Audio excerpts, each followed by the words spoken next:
Bonjour à tous, ça fait 7 mois que nous ne nous étions pas vus, depuis avril 2023. Je ne vous avais pas abandonné, vous avez eu droit à une dizaine de vidéos sur les circulations sur le réseau. Alors donc cet été il a fait très chaud, j'ai fait uniquement rouler les trains le soir. C'est pour ça que vous aviez des vidéos assez espacées. Mais j'ai quand même pu réaliser certains travaux car j'étais soucieux de régler tout ce qui était problème électrique pour pouvoir cet hiver m'attaquer au décor. Ainsi pouvoir faire une grosse avancée sur le réseau. Donc le sommaire de ce numéro, qu'est-ce qui s'est passé depuis? Allez, c'est parti. Alors en tout premier lieu, il a fallu donc construire le TCO pour la ligne à grande vitesse. Donc vous voyez ici un assemblement de tasseaux pour faire la base, un fond en contreplaqué et le dessus est réalisé avec une feuille de plastique de Forex, de PVC, découpée bien sûr à la règle au cutter. Ici vous voyez donc le TCO en place et donc les fils électriques qui arrivent de droite et de gauche donc sont des fils téléphoniques qui arrivent des aiguillages d'entrée et de sortie.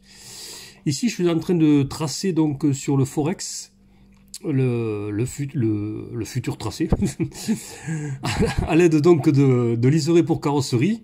Donc la ligne à grande vitesse est en noir. Et ce que vous apercevez en rouge, bien sûr, c'est la ligne principale, donc avec les entrées et les sorties. Ici, nous voyons les emplacements des poussoirs qui vont permettre aux aiguillages de fonctionner, ainsi que les petits trous qui vont recevoir les LED. Alors, par souci que ce soit beau, quoi, j'ai donc collé des rondelles métalliques, voilà, on les voit mieux ici, sur les trous qui sont destinés à recevoir les LED. C'est plus joli. Alors, ensuite... Voici des détails, donc l'intérieur donc du TCO. Ce sont des petites plaquettes de verre-bord découpées, étamées, et ensuite donc elles me servent de mini boîte de dérivation pour tout ce qui est fil électrique. J'utilise également beaucoup de relais bistables, car avec un seul contact de position par aiguillage, on n'en a pas assez. Donc un relais bistable monté avec un aiguillage, ça m'autorise 3 contacts, NO et NF. Donc il y a de quoi faire. Alors voici donc une vue générale de la bretelle de sortie de la ligne à grande vitesse vers la voie principale avec son croisement et son aiguillage. Voilà, donc l'aiguillage, lui bien sûr, il a subi les habituels pontages et polarisation du cœur. Et j'y ai donc associé, voilà on la voit ici, une petite platine munie d'un relais bistable. Lorsque l'aiguillage s'enclenche, le relais bistable commute également, le voici vu de près.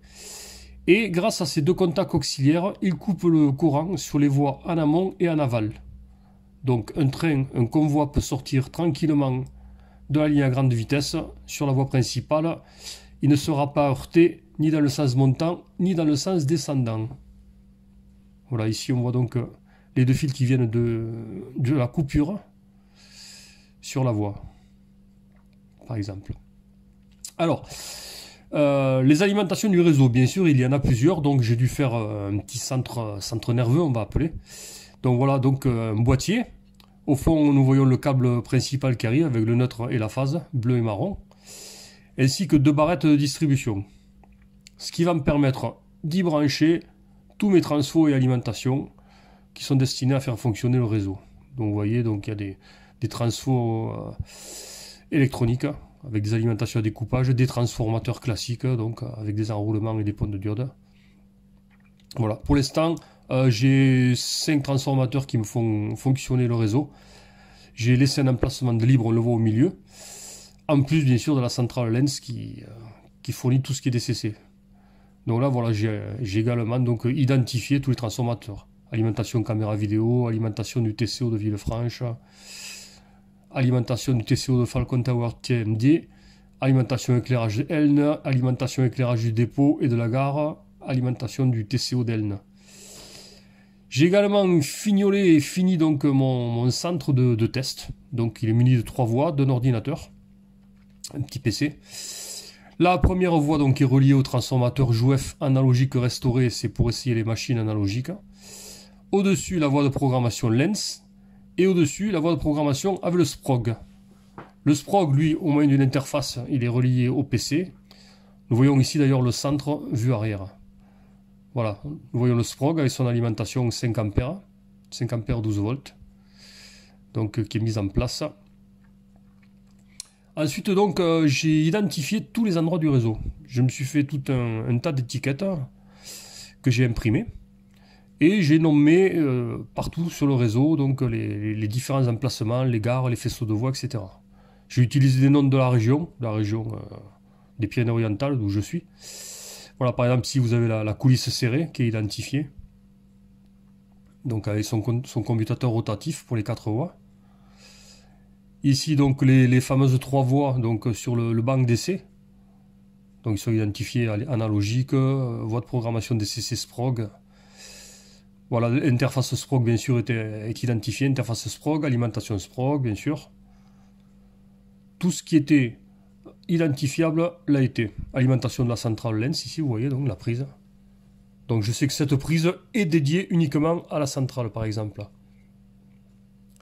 Là, c'est la barrette, donc, alimentation pour le PC, depuis le tableau électrique. Donc, il y a un disjoncteur séparé. Je peux couper le courant dans la pièce totalement, mais laisser le PC allumé. Voilà, donc le petit TCO, donc nous avons vu précédemment, LGV des Alberts, identifié également, donc. Le petit TCO donc, de la gare d'Elne, de la coulisse Portbou et de la coulisse Cerbère. Voilà, ça c'est le TCO qui est ouvert, on voit un peu tous les petits fils. Il y en a quelques-uns, quoi. Et donc j'ai identifié aussi donc, les coulisses. Alors voici la coulisse Portbou. Donc celle qui est complètement à droite en rentrant dans la pièce. Donc ici vous avez une batterie de Trentalgo. La coulisse Cerbère, pardon, donc la plus grande des coulisses avec 7 voies, donc, dont 3 qui peuvent accueillir des convois de 4 mètres. Et la fameuse coulisse serrée, donc, qui est cachée derrière les galeries Las Portas, et donc qui est contrôlée par une caméra et donc par le contacteur rotatif. Voilà, cette vidéo est à présent terminée. J'espère qu'elle vous plaira. Et donc, je vous donne rendez-vous pour une prochaine vidéo dans quelques jours. Ça sera une vidéo Big Fret avec des gros roulements. Allez, à bientôt. Ciao, ciao.